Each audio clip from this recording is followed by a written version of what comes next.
अच्छा, और भी डिडक्शंस होती हैं। एक और डिडक्शन है, जैसे कि एम्प्लॉय ने कोई लोन लिया हुआ है, लोन की रीपेमेंट करनी है। अब एम्प्लॉय ने एम्प्लॉयर से कर्जा लिया हुआ है, ठीक है ना जैन भाई, कर्जा लिया हुआ है, महीने के महीने वो अपनी किस्त कटवाएगा कि यार ये आपने, मैंने आपसे कर्जा लिया था तो ये डिडक्शंस कर लें, ये भी डिडक्शन है।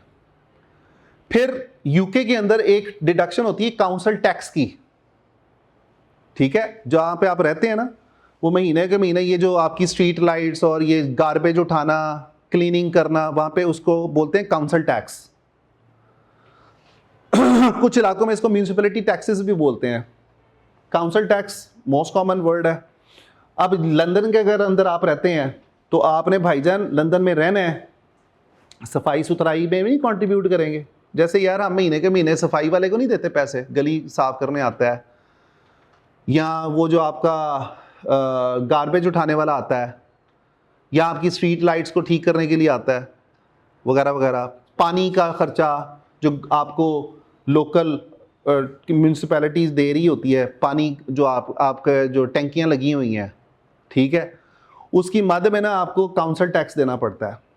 अब वो जो काउंसिल टैक्स है वो अगर कोई अमाउंट डिडक्ट करनी है तो काउंसिल टैक्स वाले, आप देखें कितना ज़बरदस्त सिस्टम है कि इधर एम्प्लॉय काम कर रहा है, उसको पता चलता है यार मेरा एक काउंसिल टैक्स भी है जो मैं पे करना है, ठीक है, और काउंसिल वालों को भी पता है कि यार ये बंदा यहाँ पे जॉब कर रहा है, वो ऑटोमेटिकली नोटिस भेजते हैं, और वो नोटिस जो है वो आपने अपने एम्प्लॉयर को दिखाना है कि जी ये देखें ये इस बंदे की इतनी काउंसिल टैक्स चार्जेस हैं, इसकी सैलरी में से ये भी काटें।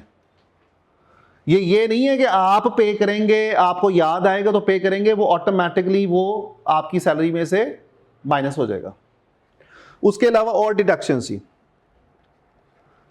और डिडक्शन ये है कि जैसे कि अगर कोई पेरेंट्स डाइवोर्स्ड हैं और उनका कोई बच्चा है, पेरेंट्स डाइवोर्स्ड हैं, उनका बच्चा है, ये बातें यहाँ पे किताब में नहीं लिखी हैं, मैं आपको इसलिए डिटेल में बता रहा हूँ कि आगे कल को इंशाल्लाह ताला, चूंकि आपने ग्लोबल अकाउंटेंट बनना है, पाकिस्तानी अकाउंटेंट नहीं बनना, समझ आ रही बात, तो आपको ये चीज़ों से पाला पड़ सकता है। आप यूएसए के लिए जब सर्विसेज दे रहे होंगे या यूके के लिए सर्विसेज दे रहे होंगे, कल को इंशाल्लाह ये भी हो सकता है कि आप यूके में बैठे हो आज से 10-15 साल बाद, हो सकता है ना। और जब मैं पढ़ता था, ACCA करता था, तो मुझे अच्छी तरह याद है 2-3 नौकरियों को मैंने खुद ही ठुट करा दिया था। मैंने कहा यार पाकिस्तान से कभी बाहर जाना ही नहीं। मज़ा तो तब है ना ACCA करके पाकिस्तान में कोई 1.5-2 लाख रुपए की सैलरी हो। ये मैं बात कर रहा हूँ 2007 की, 2007 शायद आप पैदा हुए हो या नहीं हुए हो, कहीं पैदा ना भी हुए हो उस वक्त जब मेरा ACCA क्वालिफाई हुआ था। हम लोग ये सोचते यार जब हम पाउंड्स में भाई पे कर रहे हैं तो हमारी सैलरी भी इतनी हो कि हमें पाकिस्तान से बाहर जाने की जरूरत ना पड़े। अब आपको मजे की बात बताता हूं कि पाकिस्तान से बाहर नहीं जाना है, ये ज़हन में था। ऑफर आती है आपके सर को रियाद पेप्सी से, किस कंपनी से? पेप्सी रियाद से। उस वक्त मेरी मंगनी हुई थी, वो नहीं सुन रहा, शुक्र है। अच्छा, तो मंगनी हुई थी, तो मैंने मिसेस को बड़ा खुशी खुशी बताया, मैं कहा जी मंगनी हुई है तो लगा लो वापस। तो मैंने, ऑफर बड़ी अच्छी है, और नहीं हमने कौन सा पाकिस्तान से बाहर छोड़े पर, मैंने आज पेप्सी की ऑफर को छोड़ के एक दुबई से कंपनी की ऑफर आई, जैसे नेस्ले कंपनी है ना पाकिस्तान में, उसी लेवल की दुबई के अंदर कंपनी थी। उन्होंने 3 इंटरव्यूज़ ले लिए, सारा कुछ फाइनल हो गया, लो जी जाना है, नहीं जाना जी नहीं जाना। तीसरी दफ़ा कनाडा के लिए इमिग्रेशन अप्लाई की, ठीक है, कनाडा के लिए इमिग्रेशन अप्लाई की ACCA की बेस पे, चूँकि कनाडा में मेरी सिस्टर भी होती हैं, उनकी वजह से भी मेरे पॉइंट्स बनते थे। उन्होंने सिर्फ, कनाडा वालों ने 2009 की बात बता रहा हूँ, उन्होंने मुझसे सिर्फ ये कहा कि आप हमें सिर्फ अपने एक्सपीरियंस को वेरीफाई करवा के भिजवा दें, आपके पॉइंट्स पूरे हैं बल्कि पूरे से ज़्यादा हैं, just give us the verification of your experience. उसी दौरान मेरी वालदा डायलिसिस पे शिफ्ट हो गई थी, ठीक है। मैंने कहा जी I don't want to pursue my application, please return my money. $500 दिए थे उनको, $500 उन्होंने वापस कर दिया। ठीक है, कल्ला बंदा था उस वक्त, शादी नहीं हुई थी, तो वो जो हमारे जहन में बातें आती थी हम उसके लिहाज से मुताबिक चलते थे। अब 2009 में ये हुआ, वालदा डायलिसिस पे शिफ्ट हो गई। मैंने कहा जी मैं तो अकेला बेटा हूँ, मैं तो छोड़ ही नहीं सकता, बहनों की शादी होगी, मैं अकेला बेटा हूँ, मैं कैसे वालदा इनको छोड़ दूँ। ठीक है, ये मैं आपको बात बता रहा हूँ, कितनी अपॉर्चुनिटी खोई, 3। फिर एक पाकिस्तानी इंस्टीट्यूट ने जहाँ पे मैं पढ़ा रहा था, उन्होंने कहा जी आपको हम एज अ टीम लीडर के तौर पे भेजना चाह रहे हैं मॉरिशस, सिर्फ 3 महीने के लिए। कितने महीने के लिए? कितने महीने के लिए मैं गया था पढ़ाने के लिए? 3 महीने के लिए। तो वहाँ पे मैं 10 साल रह के आया। ठीक है, गया मैं 3 महीने के लिए था, गाड़ियाँ बड़ी पड़ी, वालदा भी बीमार थी। यहाँ पे वालदा के लिए मैंने ड्राइवर रखा हुआ था फुल टाइम, मेड रखी हुई थी फुल टाइम, चूँकि सैलरी अच्छी मिल रही थी यार, जब सैलरी अच्छी मिल रही है तो बंदा शशके भी पाल ही लेता है। तो सारी फैमिली का अरेंजमेंट करके हर वक्त 24 घंटे के लिए अरेंजमेंट किया हुआ था।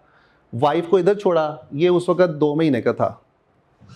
ठीक है, तो नवंबर 2011 को ये पैदा हुआ है और 9 जनवरी 2011 को 2011 में ये पैदा हुआ, 2012 के स्टार्ट में मैं चला गया था। तो कितने साल रह के आए? 10 साल तकरीबन। ये बात अब आपके नसीब, ये नसीब है आपका, जहाँ पे आपने जाना है ना वहाँ पे आपने पहुँच ही जाना है। At the end of the day आपने यहाँ से निकलना है, आपने यूके जाना है तो आपने चले जाना है। आपको ना कोई दुनिया की ताकत रोक सकती है और ना आपका वो जो रिस्क लिखा होता है ना, वो अल्लाह ताला आपको वहाँ पे जाके दे देता है। ठीक है बेटा, तो अपने जहन को ज़रा ब्रॉड माइंडेड रखें। मैं ये जो बात करता हूँ, मैं आपको इसलिए थोड़ी सी डिटेल में बातें बताने की कोशिश कर रहा हूँ कि ये आपको कल को इससे पाला पड़ेगा। आपने ये अपने हाथ से कैलकुलेशंस करनी है, और अकाउंटेंट के लिए ये नॉर्मल चीज़ होती है। अब नॉर्मल चीज़ नहीं है कि आपने लोगों की सैलरी बनानी है। और अब कई ऐसे भी हमारे दोस्त हैं, वो बड़ा फील करते हैं कि यार हम लोगों की सैलरियाँ बनाएंगे, अच्छा किसी की हमारे से ज़्यादा सैलरी होगी तो हमें बड़ा बुरा लगेगा। ठीक है, होता है ना। ठीक है, अब मैं लोगों की सैलरियाँ बनाता हूँ, उसमें 8-8, 10-10 हज़ार पाउंड भी उन महीने के उनके पैसे जा रहे होते हैं। 12,000 पाउंड, 14,000 पाउंड, 16,000 पाउंड महीने के डायरेक्टर्स की सैलरी है। ठीक है, लेकिन उन बेचारों को जो टैक्स ठुकता है ना, 16,000 ग्रॉस मिल रहा है। 16,000 ग्रॉस मिलता है। Would you imagine how much they will get in the pocket? तकरीबन 8,000 पाउंड उनकी जेब में जाता है। हाफ किधर जा रहा है? किधर जा रहा है हाफ? टैक्स की मद में जा रहा है। ये सिर्फ टैक्स यूके में ही है ना दादा? सबसे ज्यादा हाई ब्रैकेट में यूके में। अब जितनी सैलरी बढ़ती है ना यूके में, उन्होंने सिस्टम ऐसा बनाया हुआ है कि जितनी सैलरी बढ़ती जाती है। अब वहां पे आप खुश नहीं हो रहे थे, वहां पे आप परेशान भी हो रहे थे यार, अच्छा यार ऐसा मनु की फायदा। हाँ, फायदे बहुत हैं। आप जॉबलेस हैं, आपको गवर्नमेंट पैसे देती है। आप रिटायर्ड हो रहे हैं, आपको गवर्नमेंट पैसे दे रही है। आप बीमार होते हो, गवर्नमेंट आपका पूरा इलाज फ्री ऑफ कॉस्ट, कोई भी मोजी से मोजी बीमारी है आपको गवर्नमेंट स्पॉन्सर करती है। आपके बच्चों का खर्चा जो दूध का है, ये कनाडा वाले जो हैं, उसका दूध का खर्चा बच्चे का, ऑस्ट्रेलिया में भी ऐसे ही है, दूध का खर्चा और माँ का खर्चा, 3-4 महीने के लिए घर, माँ को बच्चे को चेक करने के लिए नर्सेज आती हैं और वो बाकायदा आपका ट्रीटमेंट सारा कुछ, दूध वगैरह गवर्नमेंट की जिम्मेदारी होती है।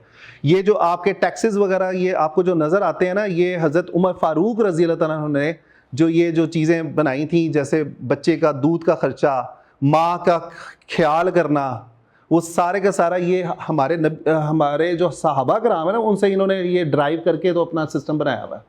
और लोग वहाँ पे खुश भी होते हैं। टैक्स देता कोई किसी को नहीं दुखता। मैं यूके में 15% से 20% टैक्स देता था अपनी सैलरी का।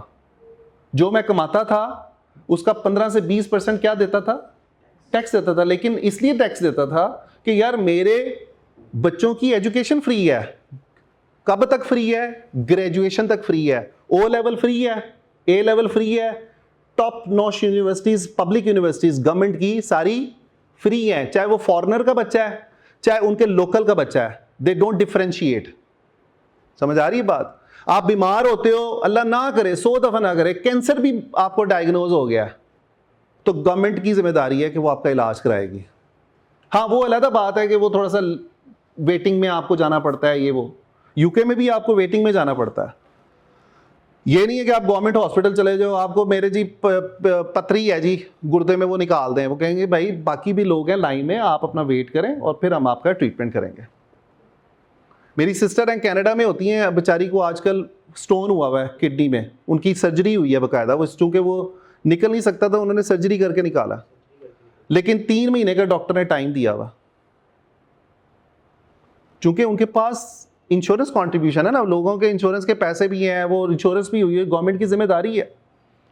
तो वहाँ पे बाहर के मुल्क में अगर खुदा ना खास्ता कोई पेरेंट्स डाइवोर्स हो जाते हैं और बच्चे की जिम्मेदारी है, तो बच्चे की जो जिम्मेदारी है उसके जो पैसे हैं वो कोर्ट आपको कहती है, एम्प्लॉयर को कहती है भाई ऐदे पैसे सैलरी में से पहले उस बच्चे के लिए पैसे सेपरेट करो, ये लॉ है। बाप ये नहीं कह सकते मैंने बच्चे का खर्चा नहीं उठाना, माँ नहीं कह सकती मैंने बच्चे का खर्चा नहीं उठाना, वो दोनों ही कंट्रीब्यूट करेंगे उस बच्चे के खर्चे के लिए। अगर उनकी सैलरी इतनी ज़्यादा नहीं है फिर गवर्नमेंट बच्चे को टेकअप कर लेती है। कनाडा के अंदर ये रूल है कि अगर माँ बाप बच्चे को ऑन नहीं कर रहे तो गवर्नमेंट ले जाती है उठा के,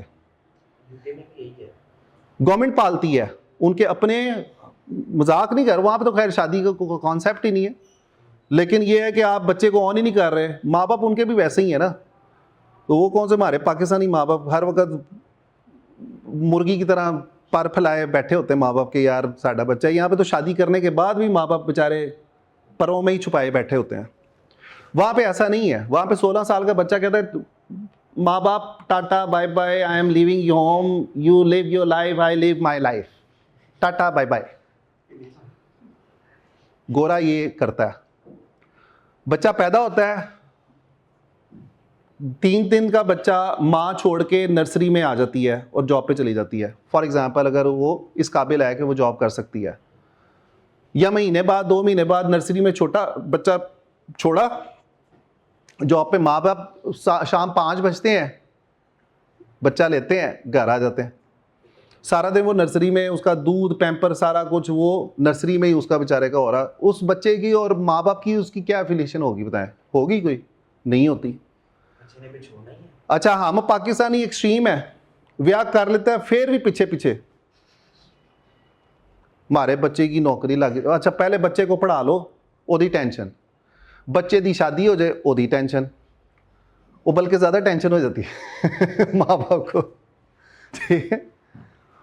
वो जी कमाता नहीं है, मेरा बेटा अभी तक कमा नहीं रहा, ये नहीं कर रहा वो। अब वहाँ पे गोरा 16 साल के बच्चे को कहता है जाओ यार, लेवल 1 किया ना ACCA का, 16-18 साल की उम्र में आई एम लीविंग यू। वहाँ पे ये कल्चर नहीं है इस तरह का, तो वो बच्चे की माँ बाप के साथ एफिलिएशन भी उतनी नहीं है। तो हम खैर वो सोसाइटी के इफ़ेक्ट्स की बात नहीं कर रहे, हम तो वैसे जनरली बात करें, तो ये आपकी डिडक्शंस का हिस्सा है। बहरहाल चूँकि हमारे सामने ये रोज़ की कोई ना कोई खिचकिच आ रही होती है, चूँकि हमने सैलरियाँ बनानी है हमें रोज़ की ये टेंशन बड़ी होती है। अच्छा यार, अच्छा पहले हम ये पूरा कानून पढ़ते हैं फिर कि लॉ क्या कहता है, फिर जी कितने पैसे काट रहे हैं, कहीं गलत ना काट दें, वो फ़ोन करते करते करते कर करके जान खा लाता गोरा। एक दफ़ा मैंने 1 पाउंड काट लिया गलती से, वो भी राउंडिंग एरर था क्या एरर था? राउंडिंग। गोरी का कॉल आ गई, गोरी की कॉल आ गई, एम्प्लॉयर की, जो हमारा क्लाइंट है उसकी कॉल आ गई, सर वी पे you, you deducted 1 pound from my salary. मैं परेशान। यहाँ पे मैं इस वक्त मार्केट में फिर रहा था कहीं पे, वो मेरे बॉस का कॉल कहता है, वो सिख है, कहता है इनाम यार है बंदी ने मैनू बड़ी टेंशन दी हुई है, पंजाबी में बोलता है ना, सिख है वो यूके का लेकिन है वो सिख, तो इन द सेंस वो वहीं का यूके का गोरा टाइप ही है लेकिन रेजिडेंट है उनका ही। कहता यार इन्हें 1 पाउंड तो मैनू वक्त पाया है, मैनू कहती है, मुझे कहती है कि मैं तुम्हें महीने के इतने पैसे देती हूँ फीस के मद में, 300 पाउंड देती हूँ फॉर एग्जांपल, 300 पाउंड देती हूँ, तुमने मेरे एक एम्प्लॉई के 1 पाउंड क्यों काटे हैं? वो रो रही है बैठ के। और आपको मजे की बात बताऊं, दुनिया में सबसे कंजूस कौम पता है कौन सी है? स्कॉटिश, जिन्होंने पहली अकाउंटिंग बॉडी बनाई थी ओल्डेस्ट अकाउंटिंग बॉडी स्कॉटिश की। और हमारे बहुत सारे स्कॉटिश क्लाइंट्स हैं। वो स्कॉटिश क्लाइंट की जो बंदी थी, उसने ये कहा कि मेरी 1 पाउंड ज़्यादा काट दिया है। और आप बिलीव करो 1 पाउंड के लिए तकरीबन मुझे 3 घंटे लगे थे उसको सॉर्ट आउट करने में। और बाद में ये पता चला कि यार वो सिस्टम राउंड करते हुए उसको राउंड अप कर रहा है बाय 1 पाउंड द डिडक्शन। सो हमने फिर उसको कहा कि यार ये देखो ये सिस्टम का एरर है, इसमें हम कुछ नहीं कर सकते, सिस्टम ने उसको राउंड अप किया हुआ। फिर जाके वो मानी, फिर भी उसका मुंह बना हुआ था कि यार मेरा 1 पाउंड क्यों काटा महीने का। ठीक है, अब आप उसको जस्टिफाई, आप उसको ये नहीं कह सकते कि जी मैंने गलत काट लिया, ये कर लिया, वो कर लिया। एज अ एम्प्लॉय सोचें, अगर एक एम्प्लॉय है उसकी सैलरी ही कम है तो उसके लिए 1 पाउंड भी बड़ा मैटर करता है। और वहां पे 1 पाउंड में बड़ी चीजें आ जाती हैं खरीदने में। आप आए तो डिस्काउंट लगा हो तो बड़ी चीजें खरीद सकते हैं। कहने का मतलब है कि वो हमें ये बनाने के लिए ना बड़ा सर खपाना पड़ता है प्रैक्टिकली। अच्छा जी, ये सैलरी कैलकुलेट करने का तरीका। अब बेसिक सैलरी ये डिडक्शंस माइनस होगी तो क्या बन गया? नेट पे। नेट पे आपके अकाउंट में आती है। ठीक है भाई। अब आप जाते हो कंपनी के पास, इंटरव्यू के लिए जाते हो, किस सैलरी पे आप अपने एम्प्लॉयर से बातचीत करोगे कि मुझे इतनी सैलरी चाहिए? ग्रॉस पे बात करोगे? ये खास तौर पे मैं उकाशा से और आपसे पूछने की कोशिश करूंगा कि आप ग्रॉस सैलरी मांगोगे, बेसिक सैलरी मांगोगे या नेट सैलरी मांगोगे? उकाशा भाई, किस पे निगोशिएट करोगे? ग्रॉस पे? जी सैलरी की डिमांड करनी है। हाँ, डिमांड करनी है। आप मेरे पास आया होगा तो जी मैं नेट पे करेंगे। जी क्या कहते हो आप रेयान? नेट पे आप कहोगे अल्टीमेटली मुझे I need to get this money in my pocket. ठीक है, तो यूजुअली आप एक और भी बात याद रखें, जितनी ज़्यादा बेसिक सैलरी होती है ना उतनी ही डिडक्शंस भी ज़्यादा होती हैं और उतनी ही बेनिफिट्स भी ज़्यादा हो रहे होते हैं। तो ये सारी चीज़ें कई दफ़ा डिराइव कर रही होती हैं। Benefits are derive from the basic salary and the deductions are derive from the gross salary. जितनी ग्रॉस बंदे की, मैंने भी आपको एग्जांपल दी है, 16,000 पाउंड एक डायरेक्टर कंपनी का कमा रहा है। ये मैं उस डायरेक्टर की बात कर रहा हूँ यूके के अंदर जो गेम डेवलपमेंट कंपनीज नहीं होती, गेम बनाने वाली, बड़ा स्कोप है ना आजकल गेम डेवलपर्स का, बहुत ज़्यादा स्कोप है, बड़ा हाईली पेड है। अच्छा, उस डायरेक्टर की सैलरी, एक डायरेक्टर की 16,000 पाउंड है। इसका मतलब है उसकी, देखें ग्रॉस तो 16,000 है लेकिन अल्टीमेटली उसकी जेब में कितने पैसे आ रहे हैं? 8,000 8,500 पाउंड आ रहे हैं। ठीक है, तो लिहाजा वो कहता है कि भाई मुझे इतनी टेक होम चाहिए। वहां पे ज्यादा टर्म हम यूज करते हैं टेक होम। टेक होम का मतलब क्या आता है? घर लेके जाना। I wanna be having this take home, that's it. मुझे इतनी चाहिए जो मैं घर लेके जाऊं, यानी कि यूज करने के लिए, जी खर्चा करने के लिए। पेरोल डिपार्टमेंट का कौन ही सारा करेगा? पेरोल का कौन करेगा? पेरोल का वो खुद भी कैलकुलेट कर रहे होते हैं और उसके ऊपर जो उनके सुपरवाइजर बैठे होते हैं वो उनका चेक कर रहे होते हैं। जैसे सीनियर अकाउंटेंट है वो उनकी सैलरी चेक कर रहा होता है कि उन्होंने अपनी सैलरी सही कैलकुलेट की है या नहीं की। जी अपने करते हैं कैलकुलेट, लेकिन वो अप्रूवल उसका जो होता है ना वो सीनियर मैनेजर से करा रहे होते हैं। और इसी तरह उनके अकाउंट में जो ट्रांसफर कर रहे होते हैं वो उनका सीनियर अकाउंटेंट कर रहा होता है। इसलिए कि ये पेरोल सारे डाटा बना के ना आप अपने सीनियर के पास लेके जाते हैं, उसके पे वो कुगी मारता है, साइन करता है, यानी कि कुगी मारना, साइन करता है, उसका अप्रूव करता है, फिर बैंक को इंस्ट्रक्शंस देते हैं। बैंक को जब आप इंस्ट्रक्शन देते हैं तो ऑटोमेटिकली वो अकाउंट में पैसे आपके डिस्पर्स हो जाते हैं।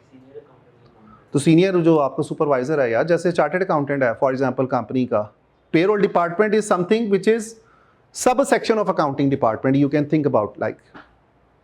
ठीक है जी,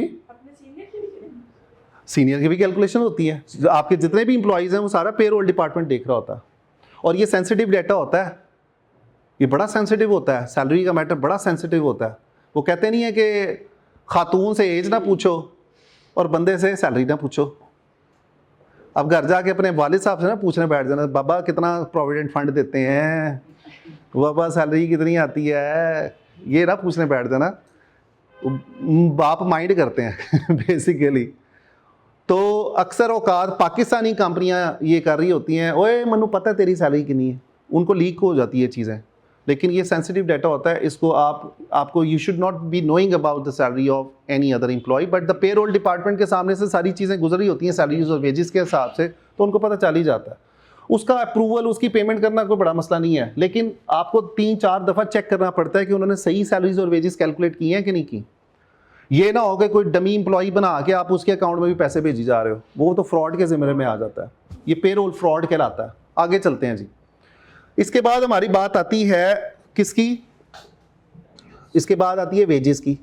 वेजेस के अंदर हम बात करते हैं जी कि हम 2 तरीकों से वेजेस को पे करते हैं। एक सिस्टम कहलाता है टाइम बेस्ड सिस्टम और एक कहलाता है पीस वर्क सिस्टम। जल्दी से हम इसको डिस्कस करते हैं, इसमें अब कोई टेक्निकलिटी नहीं है। आपको ओवरऑल एक पेरोल डिपार्टमेंट का भी पता चल गया, आपको लोगों की सैलरीज का भी पता चल गया। अब हम आते हैं वेजेस के ऊपर। वेजेस क्या होते हैं? पर आवर या पर डे या पर वीक पे किए जाते हैं। अब इसके अंदर 2 सिस्टम काम करते हैं। एक कहलाता है टाइम बेस्ड सिस्टम, जिसके अंदर बेस क्या होती है? टाइम फैक्टर होता है कि हमने टाइम के ऊपर पे करना है, यानी कि टाइम के ऊपर वेजेस कैलकुलेट करनी है। कि जी ये नहीं कि हमने लेट नहीं कैलकुलेट करनी, ये बेसिकली जितने घंटे काम करेंगे, hours worked multiply by rate per hour, ये फॉर्मूला होगा हमारा वेजेस कैलकुलेट करने के लिए। हाँ, अगर उसके अंदर कोई आपके बोनसेस हैं, कोई ओवर टाइम है, तो हम इसके अंदर ओवर टाइम क्या करेंगे? ऐड कर देंगे। जितने घंटे काम करेंगे उसके लिहाज से आपको पेमेंट मिल जाएगी। ठीक है। अब सवाल ये पैदा होता है कि ये जो रेट पर आवर है, ये कौन डिसाइड करेगा? आप डिसाइड करोगे, कंपनी डिसाइड करेगी, या गवर्नमेंट डिसाइड करेगी? यूके के अंदर ये जो आपका आवरली पे रेट होता है ना, वेज रेट, जो बेसिक वेज रेट होता है जिसपे हम अपने वर्कर को पे करते हैं, गवर्नमेंट ने मिनिमम वेज रेट सेट किया हुआ है बाहर के मुल्क में। यूके के अंदर क्या नाम बोलते हैं उसको? Minimum wage rate. यानी कि उन्होंने एज वाइज ना एज ब्रैकेट बनाई हुई है। घर जाके ये जो मैं बातें कर रहा हूँ, थोड़ा सा कोशिश करना है कि इसको सर्च करना, आपको पता चल जाएगा। गूगल पे जाके आप सर्च कीजिएगा minimum wage rate of UK for 25, 26, 27, यानी कि ये टैक्स ईयर है हमारा यूके का।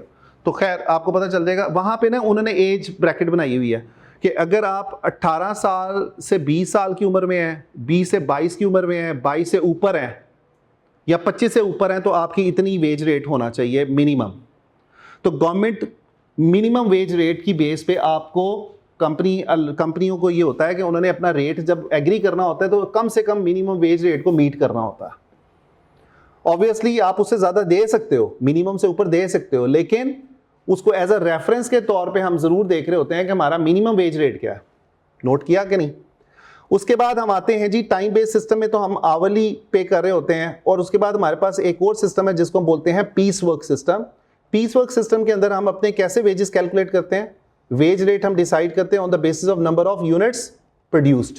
तो हमारा जो रेट होगा ना, वो यूनिट की बेस पे होता है। अब जैसे पैकेजिंग डिपार्टमेंट है, पैकिंग डिपार्टमेंट है, वो क्या करते हैं? यूनिट्स पैक कर रहे होते हैं, उनको हम 1 यूनिट के हिसाब से पे कर रहे होते हैं। जैसे स्नैक बनाने वाली कंपनी है, चिप्स बनाने वाली कंपनी, वो क्या करते हैं? वो जितने चिप्स के पैकेट आप तैयार करेंगे उसके लिहाज से पेमेंट हो जाएगी। या किचन बनाने वाली कंपनी है, किचनें बना रही है, वो क्या करते हैं? पर पीस डिसाइड कर लेते हैं कि जी आप 1 पीस पैक करेंगे तो हम आपको ये रेट पे करेंगे। तो यूनिट्स के लिहाज से इसी तरह ट्रांसपोर्टेशन बिजनेस जो है, यानी कि लोडिंग अनलोडिंग वाला जो काम होता है, उसके अंदर भी हम पीसेस के लिहाज से पे कर रहे होते हैं, यूनिट्स के लिहाज से पे कर रहे होते हैं। एंड ऑब्वियसली यहाँ पे यूनिट्स वो यूनिट्स होंगे जो अच्छे यूनिट्स होंगे। ये नहीं कि बैड यूनिट्स बना के आपको पैसे मिल जाएंगे, ऐसा काम नहीं होगा। हमने पीस वर्क सिस्टम में गुड यूनिट्स की बात करनी है कि जो सही यूनिट्स आपने प्रोड्यूस किए उसकी पेमेंट होगी। फॉर्मूला क्या होगा? Units produced multiply by wage rate per unit. ठीक है जी। अब इसके अंदर हमारे पास 2 तरह के और सिस्टम है। एक कहलाता है डिफरेंशियल पीस वर्क सिस्टम और एक कहलाता है straight piece work system. Straight piece work system में हमने क्या करना होता है कि फॉर एग्जांपल हम ये कहते हैं कि अगर आप 100 यूनिट्स बनाओगे तो हर एक यूनिट में हम आपको 2 पाउंड देंगे। तो अगर आपने 100 बनाए तो कितने पाउंड मिलेंगे आपको उस दिन में? 200 पाउंड। अगले दिन आप आते हो, आप बनाते हो 150, अब रेट क्या मिलेगा? 2 ही मिलेगा, स्ट्रेट रेट है। जितने मर्जी यूनिट्स बना लो, रेट आपका फिक्स्ड है। That is called as straight piece work system. आपका रेट चेंज नहीं हो रहा, रेट आपने फिक्स कर दिया कि आपने ये रेट देना ही देना है। It is called as straight piece work system. Ukasha भाई समझ आ रही? एक होता है differential piece work system. Differential piece work system में हम कहते हैं कि अगर आपने 1 से लेके 50 यूनिट बनाए तो हम आपको 1 पाउंड देंगे पर यूनिट। अगर आपने 51 से लेके 100 बनाए तो हम आपको 1.5 पाउंड देंगे पर यूनिट। और अगर आपने 100 से ज्यादा बनाए तो हम आपको 2 पाउंड देंगे पर यूनिट। अब आपने उसकी स्लैब बना दी, ठीक है, आपने कहा इतने से इतने ये रेट, इतने से ऊपर ये रेट, उससे ऊपर ये रेट। अब यहां पे हम डिफरेंसेस में पे करेंगे। अब फॉर एग्जांपल एक इंप्लॉई है, उसने 150 यूनिट्स बनाए हैं। कितने यूनिट्स बनाए हैं बेटा? 150। तो पहले 50 के लिए हम कितनी पेमेंट करेंगे? फर्स्ट 50 के लिए 1 के हिसाब से 50, अगले 50 के लिए 1.5 दैट इज 75, और उसके बाद कितना पे करेंगे बाकी 50 के लिए? 2 के हिसाब से तो 100। तो 225 बनता है हमारे टोटल वेजेस फॉर कितने units? 150 units. This is called as differential piece work system कि we are paying in differences rather than straight. अच्छा, अगर हमें वो कहता है कि जी इसी से स्ट्रेट बताओ, 150 यूनिट्स बनाए हैं, 150 किस स्लैब में फॉल कर रहे हैं? आखिरी स्लैब में फॉल कर रहे हैं, तो हम कहेंगे जी straight away we will pay you $2, 2 pound पर unit. That is a straight. अगर ये डिफरेंशियल में पे कर रहे हैं तो हम कहेंगे पहले 50 के लिए ये रेट, अगले 50 के लिए ये, और उससे अगले 50 के लिए ये वाला रेट एप्लीकेबल होगा। नोट कर लिए? तो हमारे पास ये वाला सिस्टम काम करता है जो हमने यूज करना है। कल इंशाल्लाह ताला इसी से ऊपर हम बात शुरू करेंगे, डिस्कस करेंगे, और हमारे पास जो टॉपिक आएंगे डिस्कशन में जो आपने थोड़ा सा गो थ्रू करके आना है, पढ़ के आना है, और इस पे हमारा शायद टाइम इतना ज़्यादा ना लगे, इसलिए कि मेन काम हमारा ओवर टाइम की कैलकुलेशन के हवाले से ही है। ओवर टाइम की कैलकुलेशन को सीखेंगे, ये जो नीचे आपके सामने ट्री बना हुआ है, उसके बाद हम चलेंगे आगे। जो हमारे लिए नई चीज़ें होंगी वो इंसेंटिव्स हैं, बोनस की कैलकुलेशंस हैं। बोनस की कैलकुलेशंस के बाद ये जो एरिया है ये बहुत ज़्यादा आजकल टेस्ट कर रहा है, और important area that is about the labour turnover and the labour turnover ratio. ठीक है, सो इंशाल्लाह उम्मीद है कि 3 मैक्सिमम 4 लेक्चर्स में हमारा ये टॉपिक ख़त्म हो जाएगा इंशाल्लाह ताला। ठीक है, और इसके बाद फिर जब ये लेबर का चैप्टर ख़त्म हो जाएगा फिर थोड़ा सा आप देखेंगे कि हमारी पेस थोड़ी सी बढ़ेगी। ठीक है, ओवरहेड्स के चैप्टर आएगा, ओवरहेड्स के चैप्टर के बाद मार्जिनल एब्जॉर्प्शन कॉस्टिंग आएगा, और उसके बाद जब ये कॉस्टिंग के एरियाज ख़त्म हो जाएंगे ना, तो फिर आप देखेंगे कि हम एक इम्पॉर्टेंट एरिया में शिफ्ट हो जाएंगे। That will be about the budgeting, variances and the performance area, जो कि आपका मेजर पोर्शन है पेपर के अंदर। 30% सवाल आपको वहीं से आते हैं। कोई सवाल या कोई क्वेश्चन आपके जहन में हो आज की डिस्कशन के हवाले से? मैंने कोशिश की आपको थोड़ा सा एक्स्ट्रा डिस्कशन हुई है, लेकिन वो आपके फ़ायदे के लिए थी कि आपको ये सोचने में जो है, हम सिर्फ किताब को अगर पढ़ते तो मेरे लिए ये अभी तक मैंने आधा चैप्टर करा देना था आपको, लेकिन मैंने उसके ऊपर जोर इसलिए दिया कि मैंने जब ये जॉब शुरू की थी ना यूके की कंपनी के साथ, और मुझे जब सैलरीज एंड वेजेस बनानी पड़ी थी तो लग पता गया था। इसलिए कि हमने क्या करना होता है, इन्हीं वेजेस एंड सैलरीज की जो कैलकुलेशंस होती है ना, सैलरीज की जो कैलकुलेशंस होती हैं, बेसिक, ग्रॉस वगैरह वगैरह, उसकी बेस पे हम जनरल एंट्रीज पोस्ट करते हैं। क्या करते हैं? जनरल एंट्रीज पोस्ट करते हैं कि एनआईसी की डेबिट क्रेडिट क्या होगा, पीएवाई का डेबिट क्रेडिट क्या होगा। ये आप पढ़ेंगे जाके, उसके अंदर आपने पढ़ा भी होगा, FA2 के अंदर भी पढ़ा होगा। ठीक है, और आप FFA के अंदर भी पढ़ रहे होंगे कहीं ना कहीं जाके। ओके, तो ये प्रैक्टिकली मुझे तकरीबन 1-1.5 महीना लग गया था। मैंने सारा टैक्स का पढ़ा दोबारा से जाके, फिर मैंने रिवाइज किया, चीज़ें देखी, लॉ पढ़ा HMRC के ऊपर जाके कि यार इस वक्त चूंकि लॉ चेंज हो जाता है तो आपको पढ़ना पड़ता है। तो ये वो बातें हैं जो प्रैक्टिकली मैं कर रहा हूं, तो मैंने आपको गाइड किया, अदरवाइज मुझे कोई ज़रूरत नहीं थी अगर हम टॉपिक पे रहते हैं। ओके, तो इस चीज़ को आप ज़रा ब्रॉड माइंड होके ना चीज़ों को ज़रा सुना करें और अंडरस्टैंड करने की कोशिश किया करें। हमारी डिस्कशन में ये बातें हमारा अलमिया आजकल यही है कि ACCA में भी बस हमारा फोकस है पास हो जाओ, जल्दी जल्दी पास हो जाओ, निकल जाओ, पास हो जाओ, पास हो जाओ, जान छूट जाए, बस ACCA करके जान छूट जाए, CA करके जान छूट जाए। वो जान छुटनी नहीं होती, जान फंसनी होती है ज़्यादा। होता यह है कि जब आप, मैंने बात सुनी हुई है अपने एम्प्लॉयर से, मैं आपको इसलिए बात बता रहा हूँ। जब मैंने कंपनी ज्वाइन की थी ना, मेरे से गलती हुई एक छोटी सी। उसने कहा यार तुमने तो ACCA किया हुआ है, तुम, I don't expect this mistake from you. Being a qualified accountant, you did this mistake. You learned about it in your syllabus. ये तो सारा प्रैक्टिकल चीज़ें हैं यार। This is all practical. Tax का पेपर आपका हर साल चेंज होता है, पता है आपको, रूल चेंज होते हैं टैक्स। मैंने टैक्स पढ़ा हुआ था 2007 का, जॉब मैंने शुरू की ये वाली 3 साल 4 साल पहले, ठीक है, 2021-22 में पाकिस्तान आके। और मैंने फिर सारा टैक्स पढ़ा यार, अपने पकड़ के शॉर्ट नोट्स पकड़े टैक्स के, मैंने सारा रिवाइज किया। मैं कहा यार अब गलती बर्दाश्त नहीं हो सकती भाई, बात सुन ली है। अब तो वो हो जाता ना, आपकी पर्सनल हो जाता है ना, बंदा कई दफ़ा फील करता है कि यार मेरा बॉस मुझे ये ताना दे रहा है। तो ये आपको प्रैक्टिकलिटी पता होनी चाहिए।